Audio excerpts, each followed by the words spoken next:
Swayam Prabha. Digital India. Educated India.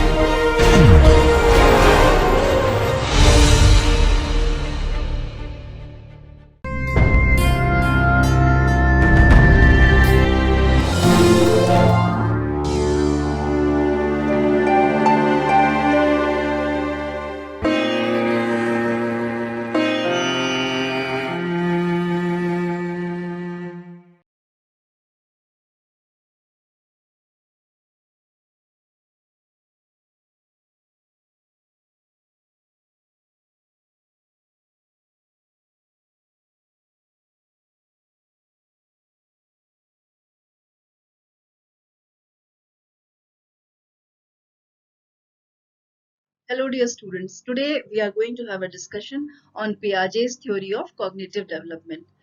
And this is a part of a module which is Learning and Development Theories. I am Dr. Iram Khan, Assistant Professor at IASC, Faculty of Education, Jamia Millia Islamia, New Delhi. So, students, let us see a few of the details about Jean Piaget before going ahead with the theory of cognitive development given by him.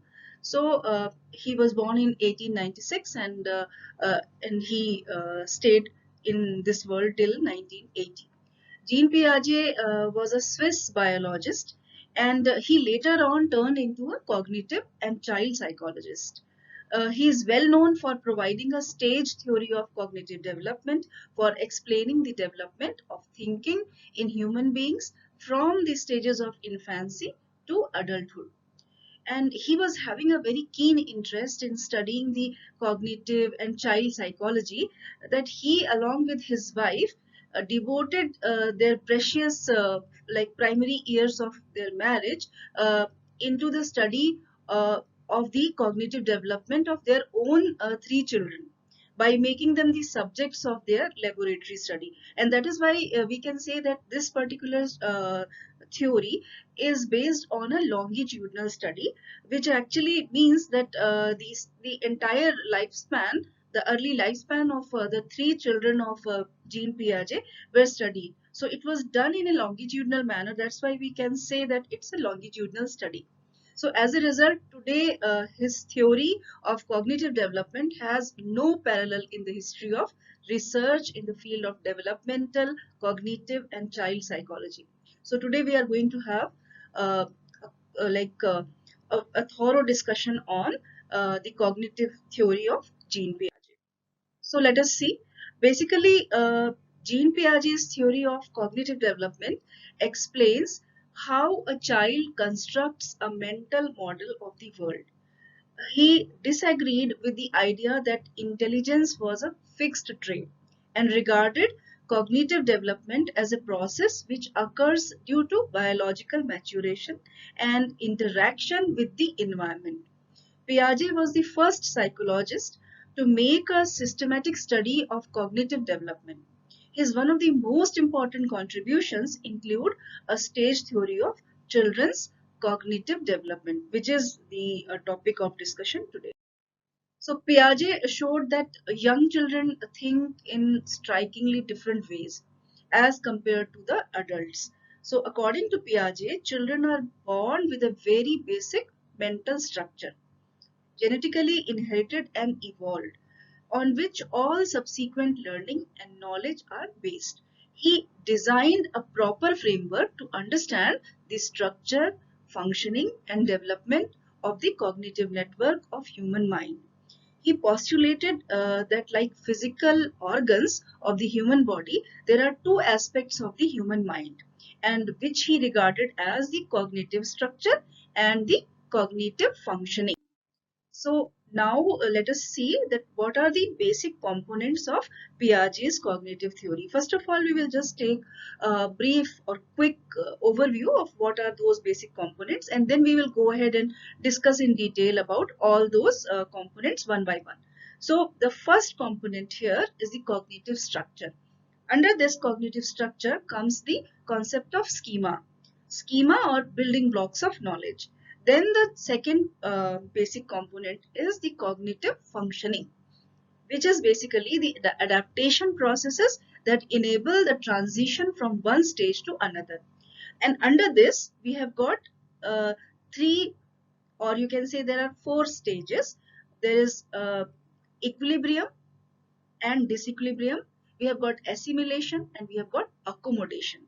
Then there are stages of cognitive development, and these stages, according to Piaget, we can say that there are four stages. And the first stage is sensory motor stage, then pre-operational stage, concrete operational stage, and formal operational stage. So now we will go ahead and see one by one the details of all those basic units. So the first thing which we have mentioned here is the cognitive structures. What are these cognitive structures?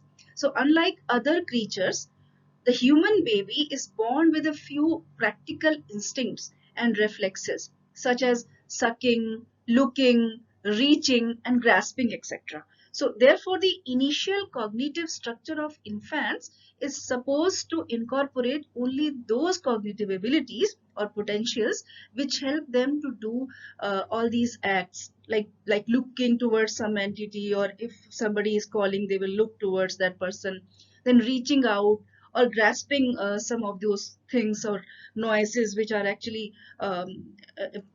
in like while interacting we make. So Piaget named these abilities or potentials as schemas and termed them as the basic building blocks of our thinking. He defined them as the organized systems of actions or thoughts that allow us to mentally represent or think about the objects and events in our world.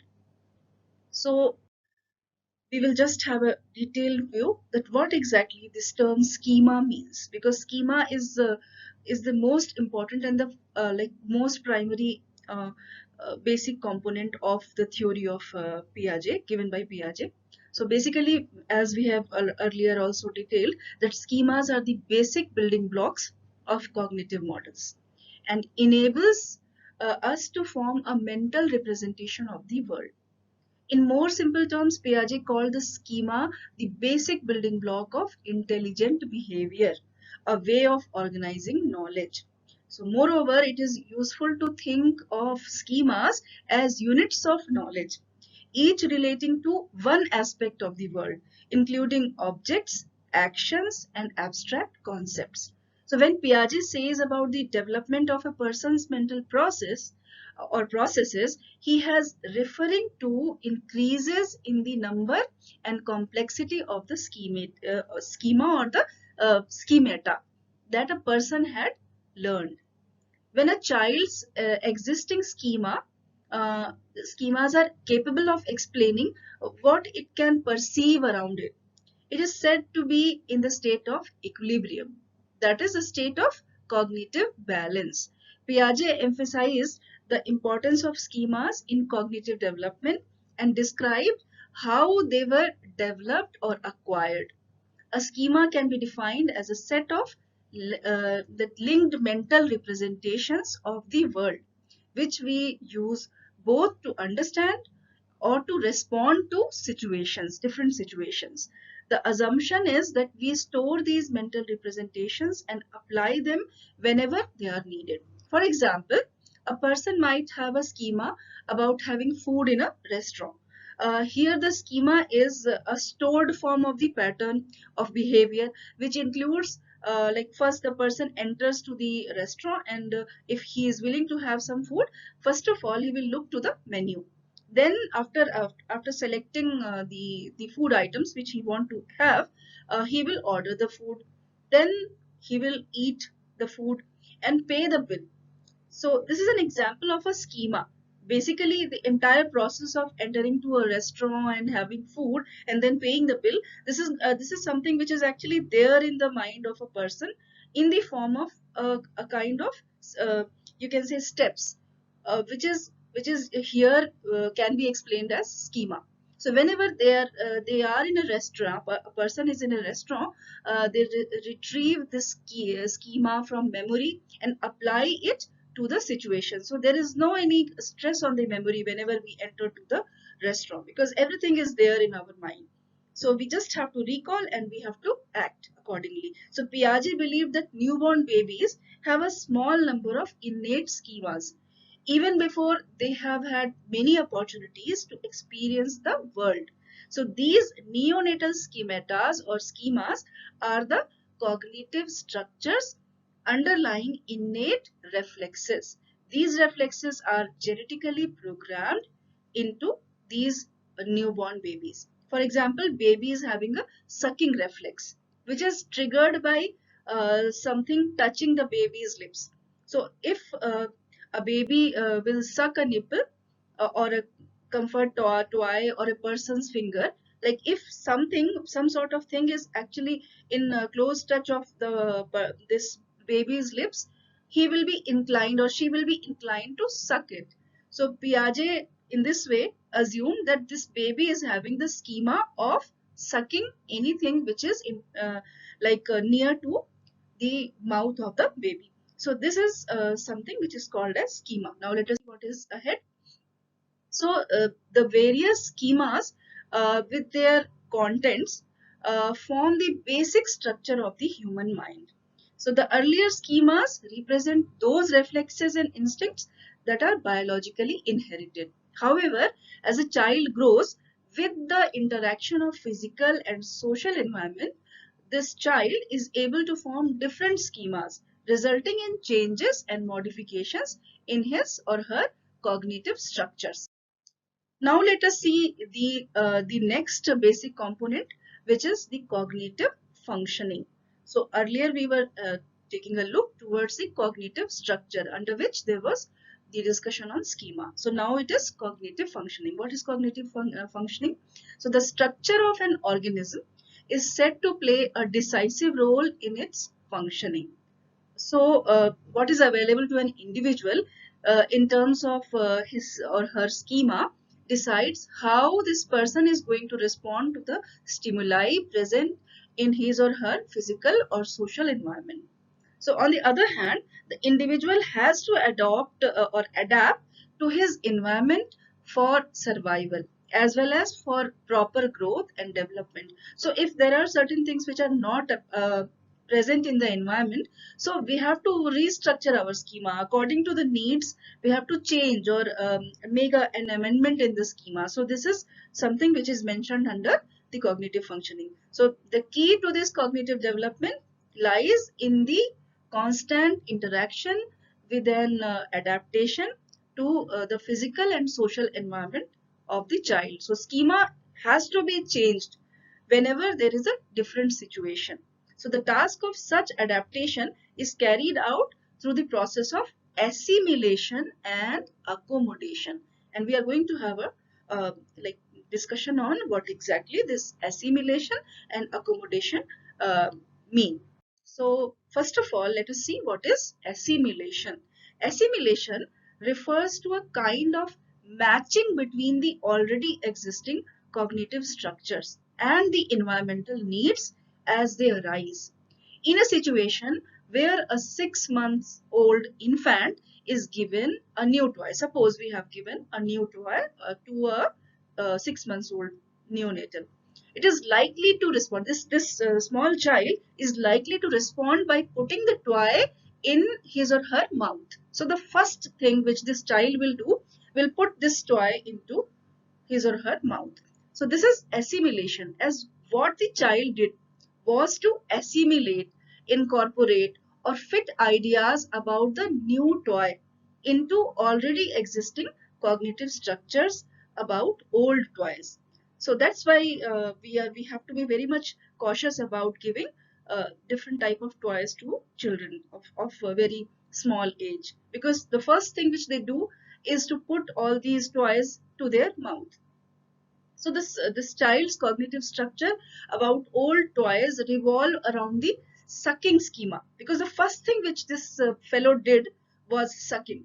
So that's why whenever a new toy is given to this child, the sucking schema will be recalled, and therefore this child at once responded by performing the act of sucking. By putting the toy into the mouth, he will start sucking, because there is an old sucking schema which is recalled. So this is this entire process of getting a new information and reacting on the basis of whatever was earlier understood is called as assimilation.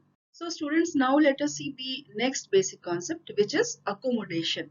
So let us discuss this accommodation with the previous example only. We just continue that example.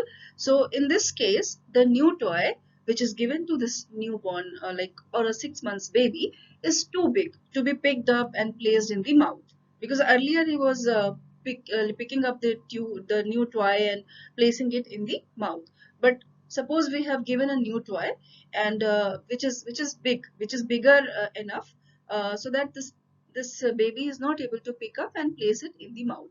So it will certainly need a change or modification in the already existing cognitive structure. So the child will have to change his old ways of thinking and behaving in order to adapt or adjust to the new situation. So what will happen? Now instead of sucking, the child may respond by pushing or snatching or grasping this new toy. So here whatever is happening, we can say that is accommodation. Because here in terms of accommodating, this baby or the child is trying to accommodate or adjust to new ways of thinking and behaving in place of assimilating or behaving in the same old fashion. So here, whereas in this process of assimilation, the child's responses are supposed to bank upon his or her past experiences and already compiled stock of information. In the process of accommodation, this child has to learn new ways of thinking and behaving by making changes or modifications in his or her existing cognitive structure. For instance, when the child is offered milk in a glass, instead of the like feeling like we normally give the babies milk in a feeder or bottle. So now the mother has tried to give milk in a glass. So first, what will happen? This child will try his old way of behaving, which is sucking. But now in terms of a glass, having milk with a glass, this is not possible. So what will happen? Uh, there will be the process of accommodation which will start happening, and he or she will pick up the new way, and consequently he or she will make the necessary modification in the process of having milk without sucking it from the nipple or from the feeder bottle, and will have the milk in the new way. And this modification in the old cognitive structure will be the process of accommodation, which has happened in terms of having milk uh, by this particular child. So this was accommodation. Now we will see that what is the next step or next basic concept, and that is basically disequilibrium and equilibration. These two terms will be taken at most of the times we will take them together. So that's why I have written them like on the same screen. So, parallel to the concept of processes of assimilation and accommodation, linked with the process of the child's cognitive development, Piaget postulated the concept of equilibration. He said that the process of assimilation or accommodation helps the organism in adjusting or maintaining a harmonious relationship between the child and his or her environment.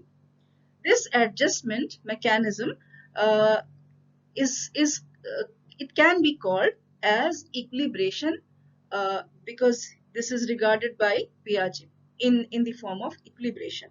It can be defined as this process of equilibration can be defined as an innate tendency or continuous drive on the part of an organism to organize its experiences through what? Through assimilation or accommodation for obtaining optimal adaptation to the changing demands of its environment by maintaining a proper balance between its cognitive structure and the changing demands of its environment. So, what will be the crux that whenever there is a demand of change, we tend to make an equilibrium. So whenever there is something which is not understood by us, suppose there is a new concept which is taught to us and we are not able to understand that, so there will be a kind of disequilibrium which will be in our cognitive behavior. It will be there in our mind.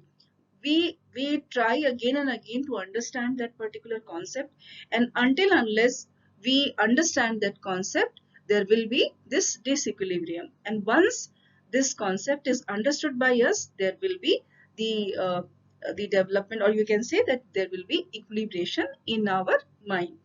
And then we can say that this process of adaptation to this new concept has happened. So it is the individual feeling uncomfortable. It is basically the process that this equilibrium is basically the process where the person feel uncomfortable and start recognizing his cognitive structure for equipping himself or herself with new ways of thinking and behavior, so that he or she can come to this process of equilibration. So this was disequilibrium and equilibration. Now let us see what is this term adaptation mean. So on getting the state of equilibrium, the newly learned concept becomes the part of the cognitive structure of the learners, and it is adapted for further learning and applied in new situations. So whatever is learned, suppose this new concept is learned to us, it becomes the part of our cognitive structure, or there is a particular schema which is actually placed in our cognitive structure, which we can use whenever we want to. So once this particular concept is learned, we can say that we become adapted, or there is a process of adaptation which has happened to us. So after learning or creating a new schema. So this was adaptation. Now let us the next thing. Here we will discuss few of the more points which Piaget has highlighted. So Piaget highlighted the role of the factors in a person's cognitive makeup and the functioning of a person's cognitive structure. So what are these factors? We will just have a look on those. So according to Piaget, the biologically inherited reflexes and mental dispositions are the fundamental cognitive structures. Then he said that the changes and development brought about in the cognitive structure through maturation, basically the what according to him, all these changes and the development in the cognitive structures are brought about by through the process of maturation, which is the process of the natural growth of a human being. Then he said that the changes and development in the cognitive structure brought about through experiences. What exactly the experiences mean? That the interaction with the physical and social environment.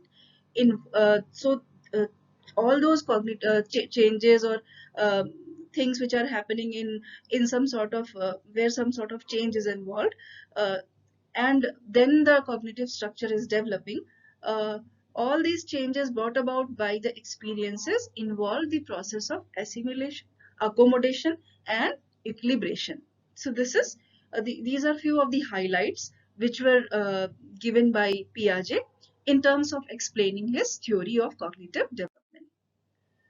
Now let us see the different stages of cognitive development, which is the most important part of the theory of cognitive development given by Piaget. So because as we have earlier also discussed, that Piaget's theory is basically a stage theory. Stage theory means it is based on the different spans or different stages of the life of a human baby. So, as we have already pointed out, that Piaget, on account of his biological background, traced the initiation of human cognitive development in terms of biologically inherited ways of interacting with the environment. He's like further said that the changes and development in a person's cognitive structure are brought about by interaction with this person's physical and social environment. This task is carried out through the mechanism of equilibration, resulting in constant organization of this person's cognitive structure by the interplay of accommodation and assimilation. This task of constant organization of the mental structure is an individual phenomenon, and we can therefore find wide differences between children in terms of possession of cognitive abilities. So Piaget has also concluded that this organization of the mental structure in all children always takes place in a particular order involving definite stages of intellectual development. So children of the same age may differ in terms of possession of mental abilities. So the order in which the abilities evolve and the pattern of development are like in most of the times, most of the places, we can say that they are constant and universal. But there can be variations because there are different factors related to heredity and environment which are there. But still, the stages are which are defined by Piaget. We are going to just have a look on those stages of the cognitive development. So, according to Piaget, there are four stages of cognitive development. So, basically, the cognitive development, which reflect the increasing sophistication of children's thought, is having four stages as given by Piaget. And the first stage is here, which is mentioned here, is sensory motor stage. And this stage is spanning from the birth of the child till the age of 2. Then we have got the second stage, which is pre-operational stage, which actually extend from the age of 2 to the age of 7. Then we have got the concrete operational stage from the age of 7 till the age of 11. And then there is the fourth and final stage, which is formal operational stage, and which has a span of 11 plus years to adolescence and adulthood. So each child goes through the stages in the same order. And this is according to Piaget. Basically, each child goes through the stages in the same order, and child development is determined by biological maturation and interaction with the environment. Although no stage can be missed out, there are individual differences in the rate at which children progress through stages, and some individuals may never attain the later stages. So this is also one of the facts which are to be taken care of whenever we are studying the stage theory of human development. So now let us have a detailed overview of all these stages. So the first stage which I'm going to discuss is the sensory motor stage. And as we have earlier also discussed, that this stage starts with the birth of the child, and it is extended till the age of 2 years. So this stage is characterized by the absence of language and is limited to the child's direct sensory and motor interactions with the environment. Main achievement during this stage is object permanence. What is this? Basically, knowing that an object still exists even if it is hidden. So that is called as object permanence. So it requires the ability to form a mental representation, which is basically the schema. So which we have already discussed. That is why all those terms were discussed earlier, because now we are going to see that how these terms, the schema, then the adaptation, assimilation, accommodation, how they play a role in the different stages of human development. So basically, this process of development, the first stage even, it requires the ability to form a mental representation or a schema of the object. Now come to the second stage. Second stage is pre-operational stage, which has the extent from the age of 2 years to 7 years of age. So during this stage, young children can think about things symbolically. So there is the stage where symbols or symbolic representations are very important. So the learning of language provides this child with a good tool for thinking.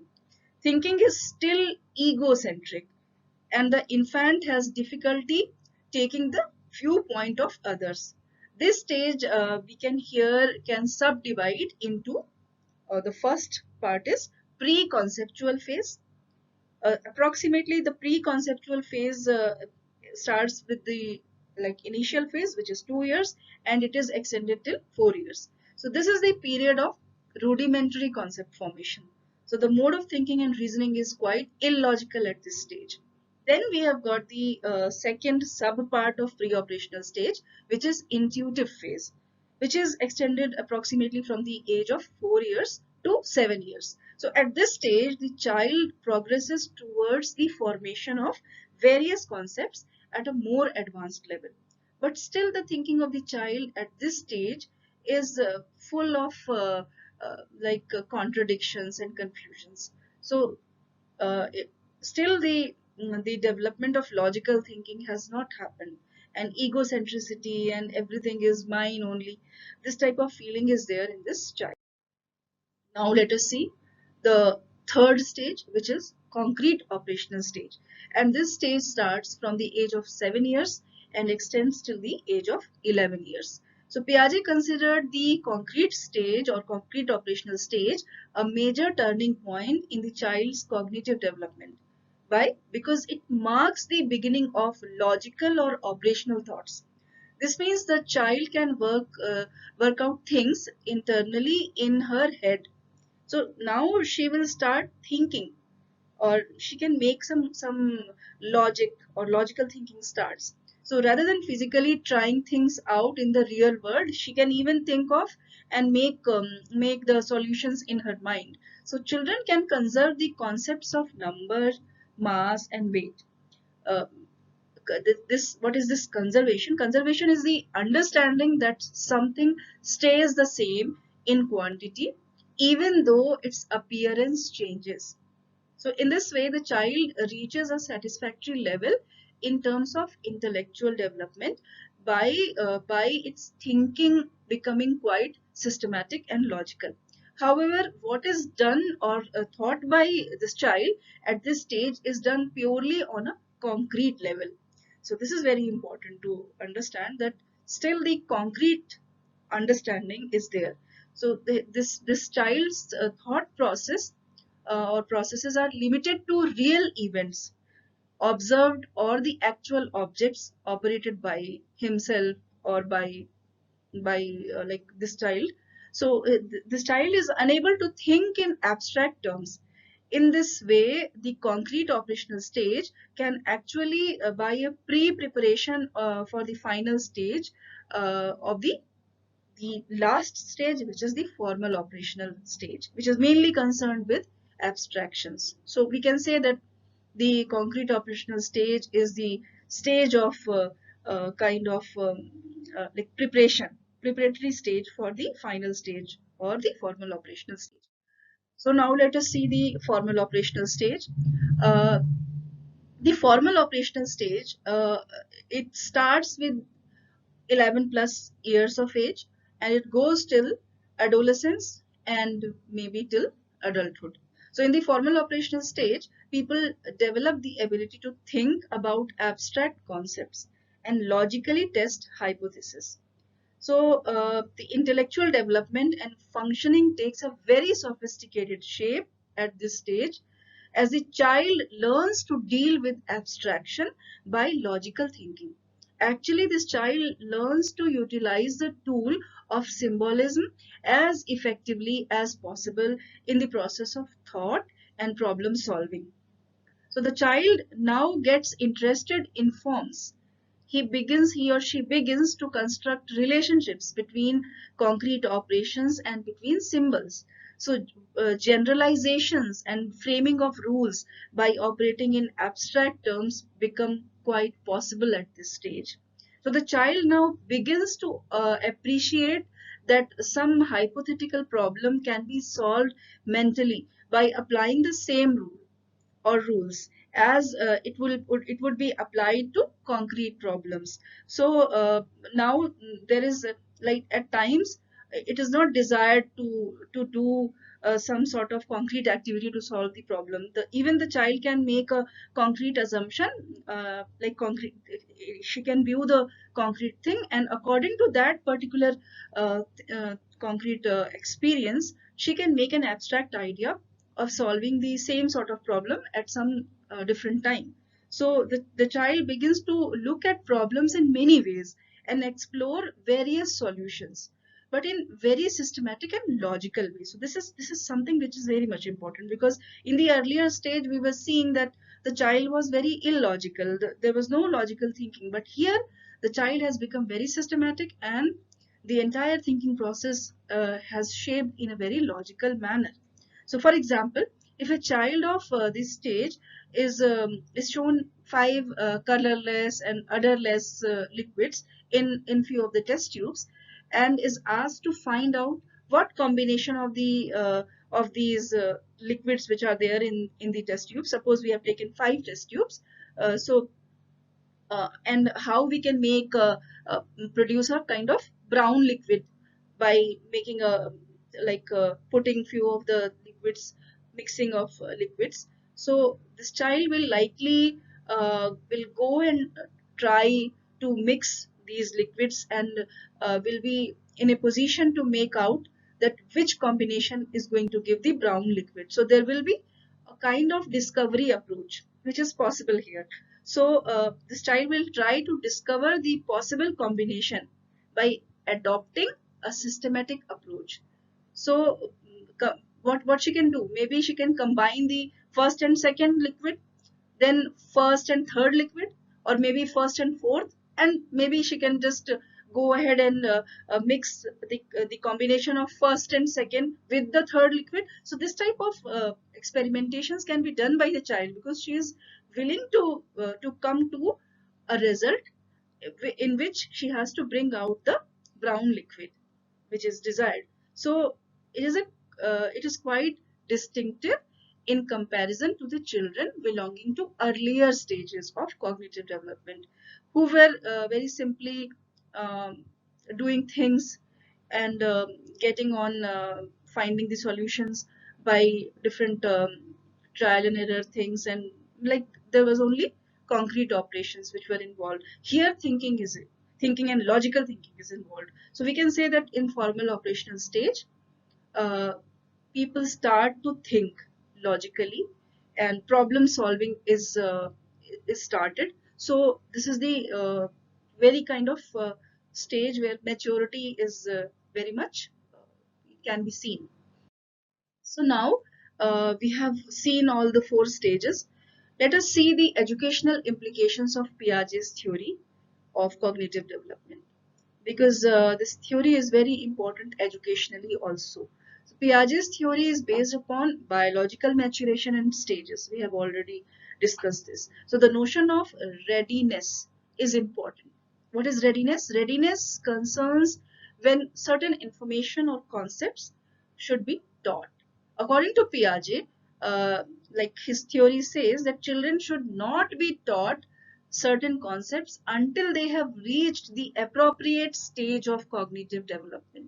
So according to him, assimilation and accommodation require an active learner, not a passive one, because problem solving skills cannot be taught, they must be discovered. So within the classroom learning, there should be we are saying this again and again, that the classrooms of today should be student centered, child centered, and this is very much sought after. But if we look through the glass of Piaget's theory, it is very much stated there that within the classroom learning, there should be student-centered and environment, and which should be accomplished through active discovery learning. The role of the teacher is to facilitate learning rather than direct tuition. So therefore, teachers should encourage some of these activities which we are just going to mention, which can be seen, or we can say that are the postulates which we have got through the Piaget's theory of cognitive development. So the first point is that focus on the process of learning rather than the end product of it. This will make the process enjoyable. Then the second point is that using active methods that require rediscovering or reconstructing new ideas. Discovery learning should be given much importance. Then the next point says that using collaborative as well as individual activities so that children can learn from each other. Then the next point says that devising situations that present useful problems and create disequilibrium in the child, which will drive her towards attaining equilibrium and gaining new information or new knowledge. Then the next point says evaluate the level of the child's development so suitable task can be set.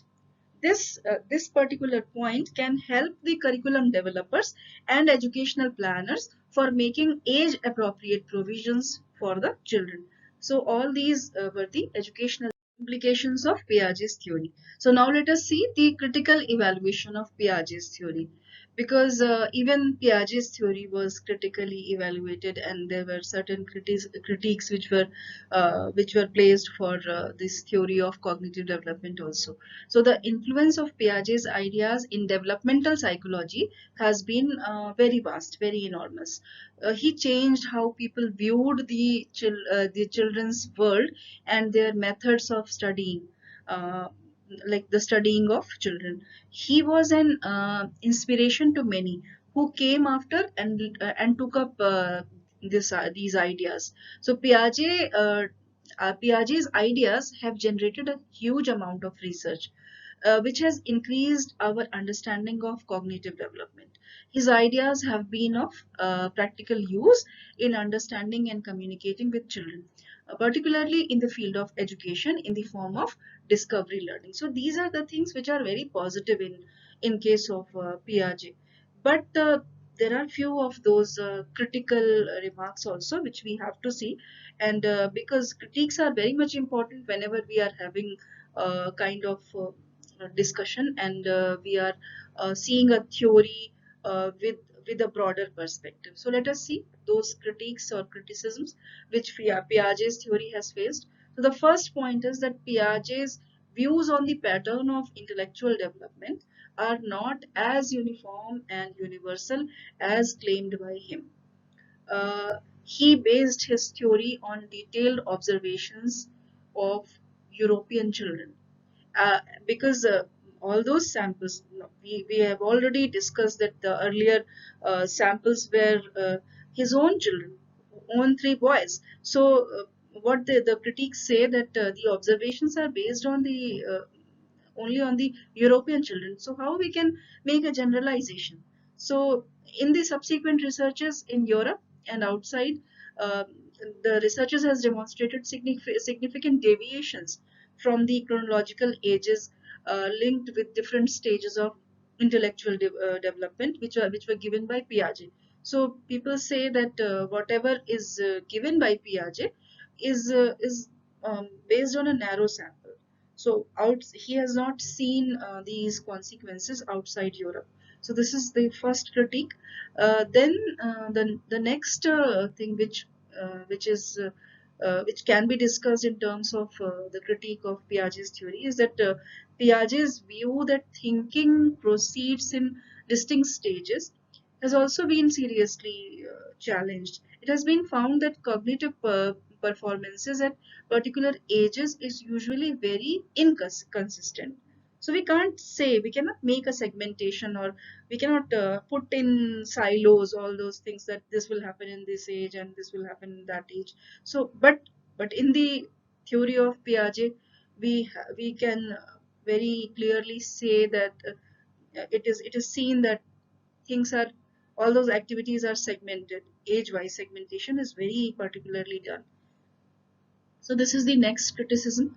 Then Piaget's claim that children below the age of concrete operations are incapable of logical thinking and are egocentric has been actually contested by a number of research studies. It has been established that children are able to think logically, as well as they show sensitivity and concern for the feelings of the viewpoints of others, uh, or like other children or parents or other people, even at early stages, or even at sometimes we can see these type of concerns in very small children also. So this is also something which is basically criticized in this theory of Piaget. Then Piaget has linked biological maturation with the development of cognitive abilities, and this can we can say that this made a certain stage of maturation necessary for learning the cognitive tasks which are related to the maturation age. So Piaget says that this we can say that this is often blamed for being a pure nativist. He is blamed for being a pure nativist who gives singular importance to biological maturation for the intellectual development of the children. So this is also one of the basic critique which is done for Piaget's thought process or the theory of cognitive development given by Piaget. Now let us sum up. Basically, now we have reached to a summary kind of thing. We are just going to make a quick recap of what we have learned today. So we have seen that Piaget's theory of cognitive development discusses the intellectual development of the children in its two broader aspects, the cognitive structure and cognitive functioning. The initial cognitive structure of the child consists of a few inborn instincts and reflexes like sucking, looking, reaching, and grasping, and many more, and which are called schemas by Piaget. So this word schema has been discussed here. Then, which are all these are helped by the process of assimilation, accommodation, and equilibration. Significant changes are brought into initial cognitive structure involving definite sequential stages of intellectual development, and Piaget named them as a sensory motor stage, pre-operational stage, concrete operational stage, and formal operational stage. So the sensory motor stage starts from birth, and it goes on till 2 years. Uh, this particular stage is characterized by the absence of language and limited to the child's direct sensory and motor interaction with the environment. So as a main development, the child acquires the concept of object permanence. In the next stage, which is pre-operational stage, which extends from 2 years to 7 years, the child reacts through words or other symbolic representations or images to the things in the environment. His thought process at this stage is highly egocentric, showing inability to consider others' point of view. Then the third stage, which is concrete operational stage, which starts from 7 years and goes on till 11 years. Children begin to think logically but are unable to think in abstract terms. Their thought process is limited to concrete objects and events. So they are able to understand the cognitive concepts such as number, classification, and conservation, and all those things, but still the abstraction is not there. Then the final stage or the fourth stage, which is formal operational stage, which starts from 11 plus years, and we can say that it extends till the adolescence or maybe till adulthood.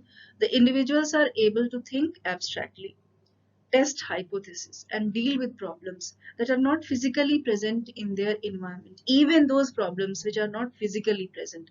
So here the abstract thinking starts. So actually this stage reflects the most advanced period in the functioning of the cognitive system. So the individual here may react or may reach the intellectual potential to discover the solutions to the problems through mental manipulations of symbols, by adopting a logical and systematic way known as scientific thinking and problem solving. So these were all the four stages which we discussed in detail. Then we have also seen the educational implications of the theory.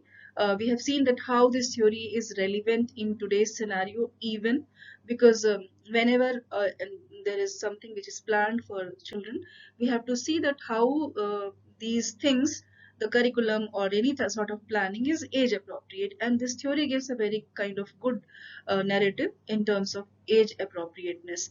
We have also seen few of those critiques which are done for the this theory of cognitive development of Piaget, because there is nothing which we can say that can't be criticized. So even Piaget's theory was criticized, and we have seen all those critiques also. And I hope that today's discussion would be meaningful and you would have understood all those points and concepts which are discussed here today in this lecture. And I hope to see you all again very soon. Thank you for till the next meeting. Thank you so much.